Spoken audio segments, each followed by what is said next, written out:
What's good, YouTube? I'm Xero Zeus, and welcome back to another Fate video. This is going to be my Fate Grand Order Babylonia episode 15 review. Please like, subscribe, share, and comment. Thank you for watching, and let's get right into the video. This was actually a crazy episode. We saw some things I was definitely not expecting to see, so let's talk about it. First of all, we finally get to see the final battle between Anna and Gorgon, and just to be totally honest, it was really cool. It was really cool. I liked the fight. It was really cool. It was visually stunning, right? But at the same time, I felt like it should have lasted just a little bit longer, being that being the events that take place further on in the episode. That's what my real problem is. So I feel like this should have took up more of the episode than it actually did, but that, it's fine. It doesn't have to. So anyway, basically it picks up where the last episode left off, where Anna is actually using her mystic eye. She unlocks her divinity and stuff that she locked away, had Merlin locked away, right? And basically she's unleashed at this point, right? So we get to see everybody go all out, and the episode starts with basically we not gonna talk about the fight. Just like, the episode actually starts off with like this dream like type of sequence, right? And basically Anna, she's receiving the flower headband thing from I cannot think of the correct name for it, but you know what I'm talking about. She receives it from the old lady, right? And it's crazy to me because that it's a dream sequence. It just stuck out to me. And basically we cut back into the fight, and it's on. Everything is serious, and Anna, I think her scythe, right, has like this certain skill to it. So the invincibility or invulnerability that Gorgon holds, it has no effect against the scythe. So I think that's pretty cool. But we get to see, like, it reminded me of Ushiwakamaru, right? How she was just like dancing all around Gorgon and doing all this fancy footwork and chopping her up, and like the whole time it just seems like Gorgon is pretty distraught, right? It just all out in the open. Anna is a little bit okay with who she is and stuff like that. You see throughout the fight that she keeps approaching her like, she keeps saying she's Tiamat and she's not. That's why I was kind of confused earlier on in my earlier episode reviews. Like, I thought she was who she was saying she was, but she's not. And she just had the authority of Tiamat. And I felt like that's crazy. Like, you could tell, like, in the episode, you could see her just attacking her. Like, she's not trying to accept that she's the Gorgon monster that, was killing all these men and stuff like that. And you could just see their ideals, younger ideals, clash with the older ideals, and they're just going back and forth at each other. But like I said, her scythe has that special ability. So basically, when she goes for the kill blow, it's an actual kill blow. Like, I feel like the fight was like too short, just a little too short, but it was still cool. So next thing you know, at this moment, it sucks because Anna actually goes down with Gorgon, and I think, if I'm not mistaken, and spoilers, if don't nobody know, I'm pretty sure everybody knows, and I'm just now catching on that I think she comes back in the future or whatever. So, in this game she does, I think, I don't know. And yeah, but basically she goes down with the Gorgon. They have this nice little scene where you see her going down like Terminator, sticking his thumb up out of the lava, right? But basically they both died, and you can Ishtar is saying like she can't feel their spirit origins no more. So basically we know that they're gone. And at this exact moment, you remember last episode, Quetzalcoatl and Kingu, they were going back and forth, and he up and he flew away. He was basically coming to the Gorgon's aid, right? The whole time, I don't know, because he just took us for a loop, right? He kept saying like, yeah, this is my mom, when actually, no, she's not. Tiamat is.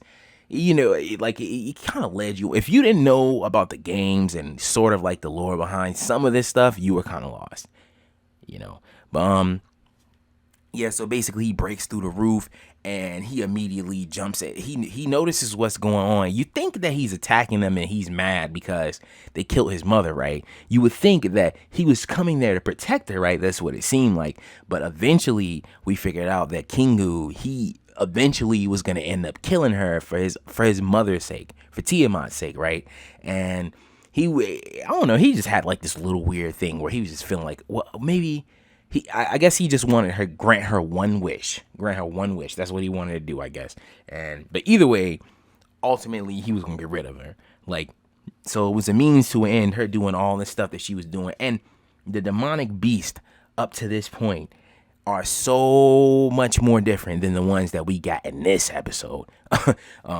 We're going to talk about that, right? So as he flies off, he's basically telling them, like, you just played right into my plot. Like, he was, and oh, I forgot to say this. He actually killed off Merlin, right? And yeah, that's just surprising because I didn't see that happening, like, in no capacity, right?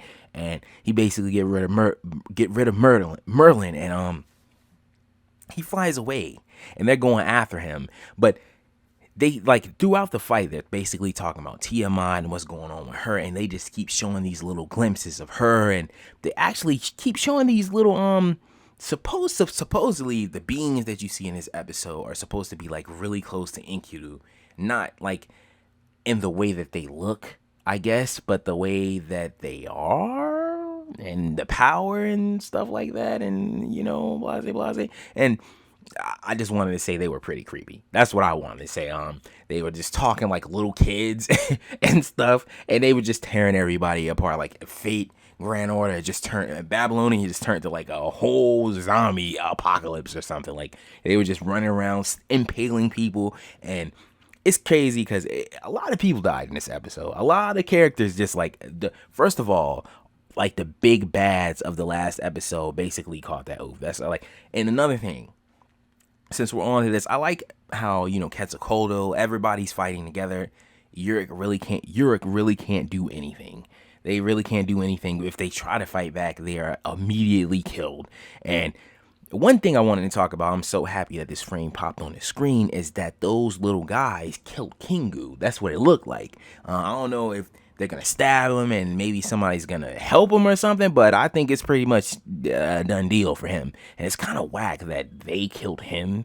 Like, they definitely had me like fooled because I was thinking that he was going to lead him like he was saying he was going to do, and, blase, and so on and so forth, but they got rid of him.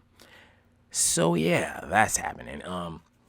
That, like, I definitely didn't see Kingu dying for, like, at least I wanted him to see like Gilgamesh again, or like have a little moment with him. Or it was cool that they had their little fight or their little battle. We got to see a preview of a battle from the past, or but I just think it would have been cooler if he could have died by somebody cooler. That's all I'm saying.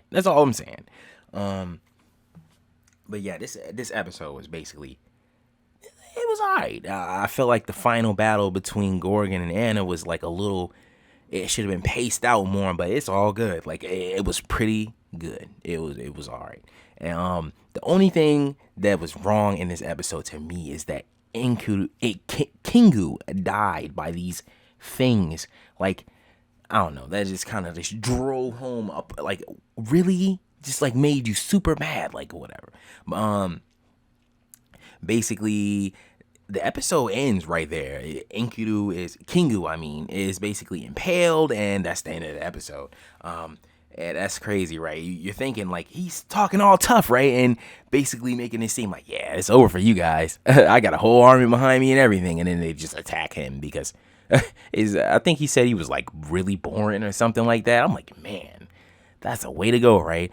But anyway, that's the end of the episode. Hopefully, I don't trigger too many people by this review, because it just seems like every review somebody's always crying about something. But anyway, I'm in the video right here. This has been my Fate Grand Order Babylonia episode 15 review. Please like, subscribe, share, and comment. Thank you for watching, and I will see you all next video. And I just wanted to say I have a name change.